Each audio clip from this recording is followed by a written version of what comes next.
back in here. Let me tell you guys, I have a whole completely different setup today because the way my kids work and the way they just like getting into stuff and like touching my technology, all of a sudden stuff comes up missing. And we're here because I needed to give this word. And so, regardless of whether I have everything I need or not, y'all was still gonna get this message. But the way kids work and the way they be doing the devil's work, I'm just kidding. Love Ron and Juliet, they are absolutely amazing children, but their little hands be getting and stuff, and things just come up missing. So, anyways, let's get into it. God told me to leave my husband.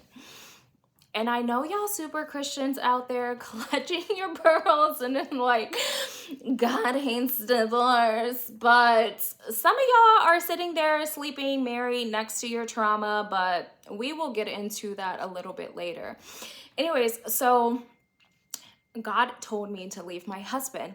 And the reality is that I shouldn't have gotten married in the first place. Here's the reason why. One, I met my husband when I was 20 years old. I was just getting out of the porn industry and I was going through this like spiritual journey. I was like meditating every day, like trying to live like a balanced life. I had literally uprooted my life from LA and moved to Virginia because I was losing myself there in so many different ways, and I was just like, I need a change of scenery, I need a change of pace. So I dropped everything and moved across country, like drove across country. I only had one friend in Virginia, and it was very healing for me to just feel like I was connecting to myself. But here's the thing. I was doing all of this without God. Not only was I not doing this without God, like I was so mad at God still.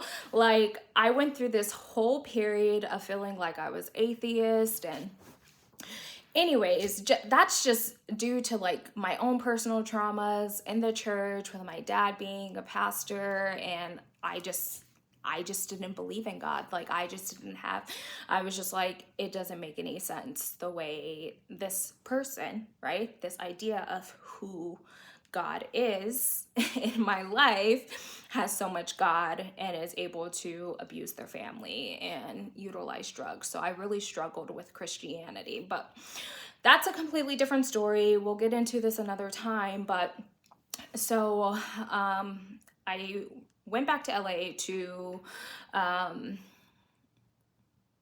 finish a few shoots because my agent at the time, like if you missed a shoot or something, whatever, you would have to pay. And I had a bunch of shoots still lined up. So I was just like, I'm just gonna go to LA, finish these shoots up and just be done. Wash it completely clean.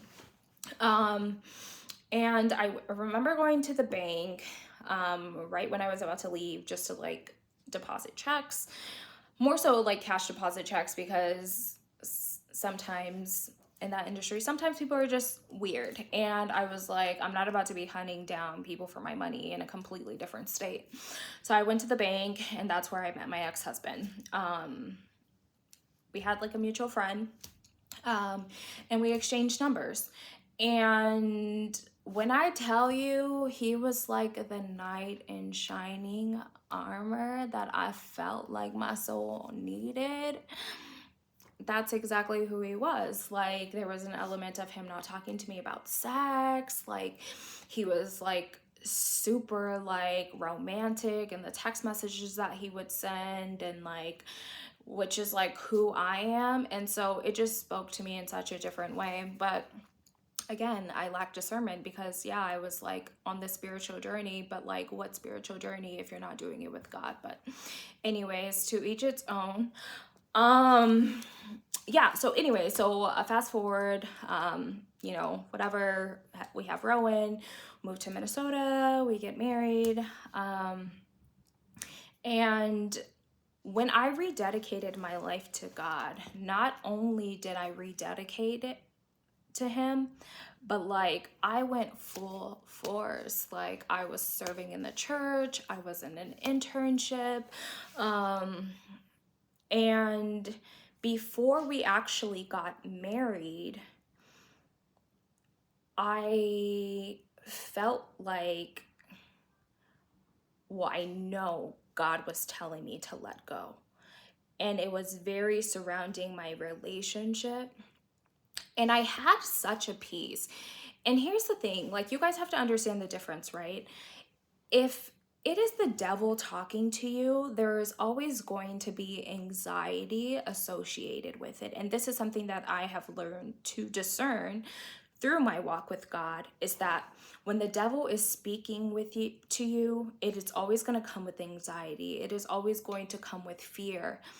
But when it's God who is speaking to you, it is always going to come with clarity. It's going to come with peace, and it's going to be gentle. And that's what I felt in those moments. But I felt like I wasn't, how can I put this? Like I was still in the place where I was growing. And so I was like, let me run this by somebody else who I feel is more spiritually mature than I am. And so I presented it to someone, and I allowed them to convince me that it was just fear that I was feeling. Here's the thing, if God is telling you to do something and you have a peace in knowing it is something that he is telling you to do, the worst thing that you can do is go outwardly and try to get validation and seek answers from other people, because God is telling you for a specific reason. And because I was so encompassed in my doubt, in my fear, in my inability to at this time make decisions for myself, I allowed this person to convince me that it was just cold feet, and I end up going through with my marriage. And let me tell you, the moment I mean, things were like not good anyways, but like the moment we came back from Jamaica after we got married, let me tell you, the real came through. And I remember just being like, okay, whatever, this is just part of marriage. This is the hiccups. Like, there are so many struggles with being married, which I understood. But this wasn't that. Here's the thing, guys. I do not believe in divorce. I think it is a low-hanging fruit. I think there is so much beauty in union. Like, marriage genuinely represents a completion of who God is. And he used that against me. Like, he would be like, oh, you're lying to God. Oh, you don't believe in God. Like, he genuinely used my faith like against me. And I tried for so long. Like, I tried for so long through the abuse, through the manipulation, through the tactics. And it's easy for me to place all the blame right on him, but also there was elements where I still had brokenness. Like, I still wasn't complete. Like, I still didn't have wholeness. Like, I didn't even begin to touch the surface of my trauma because I had been denying it for so long. And the thing is, when we are desperate for connection, right? We are innately wired for connection. Like, that is just who we are as humans, right? We thrive in community. And I think there was so much an element of me wanting to be seen, wanting to be accepted, wanting to be loved. And so much of that stems from trauma.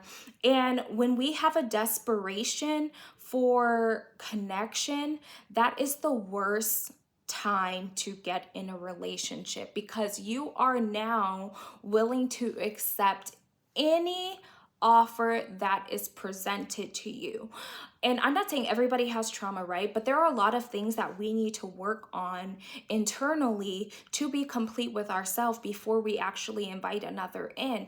And if I would have actually been intentional about doing the work before I met my ex-husband, before I got married, it would have looked a lot differently.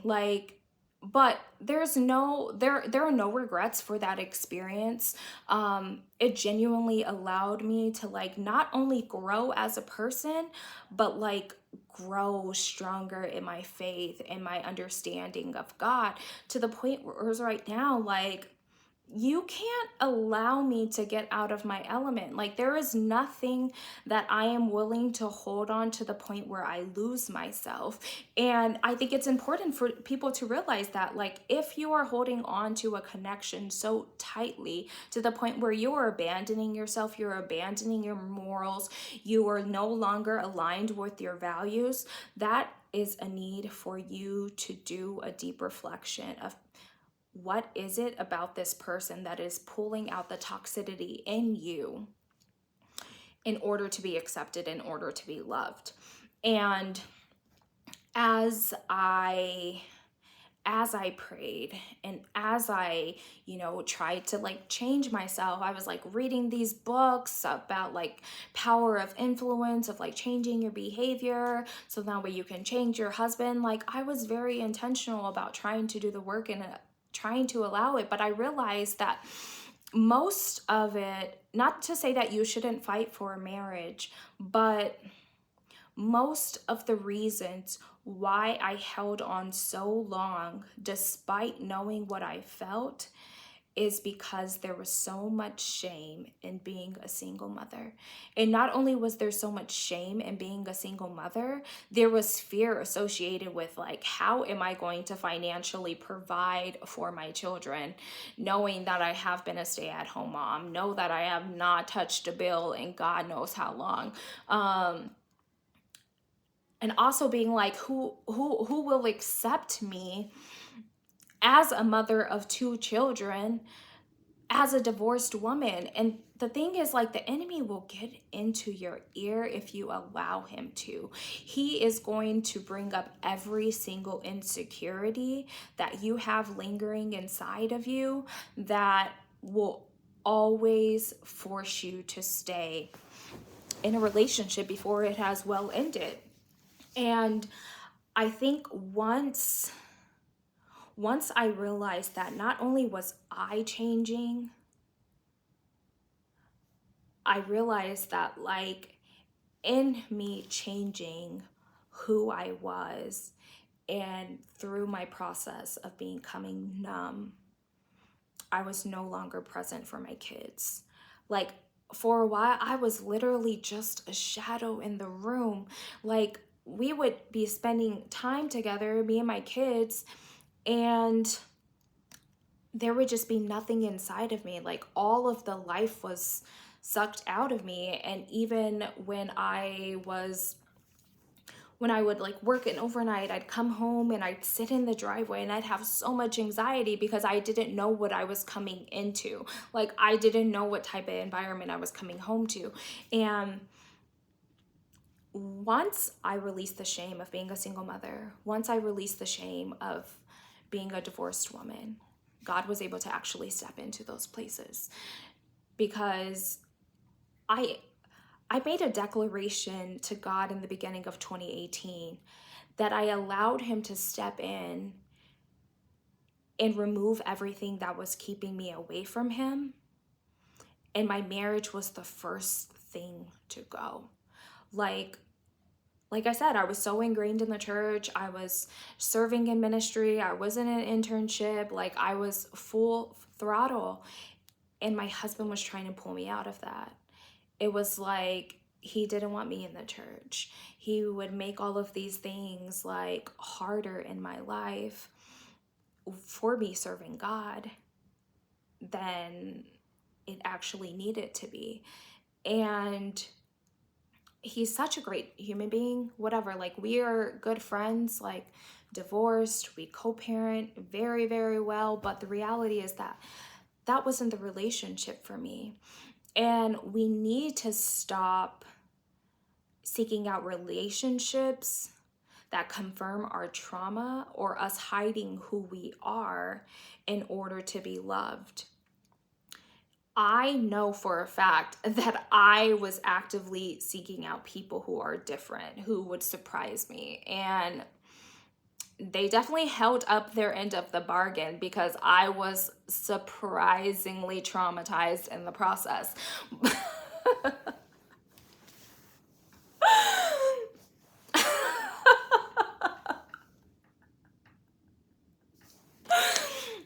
But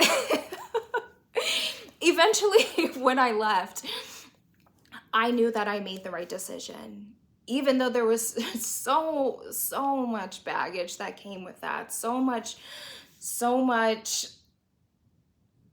hate that was like spewed from the other party during our divorce, like all of these accusations, all of this, like I had realized that I made the right decision.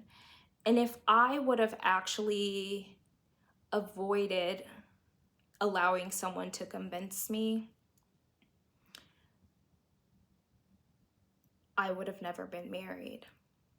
But even if, this is what I've learned, even if you deny God's truth and now you have to walk through a season of the repercussions of not following him to begin with, he is still going to carry you through. He is never going to leave your side. He is always asking you to turn back to him and trust him. And when we can trust that God is going to get us to the other side, the lesson becomes more beautiful. I am so grateful the experience that if I would have never actually walked through that experience, I would have never found me.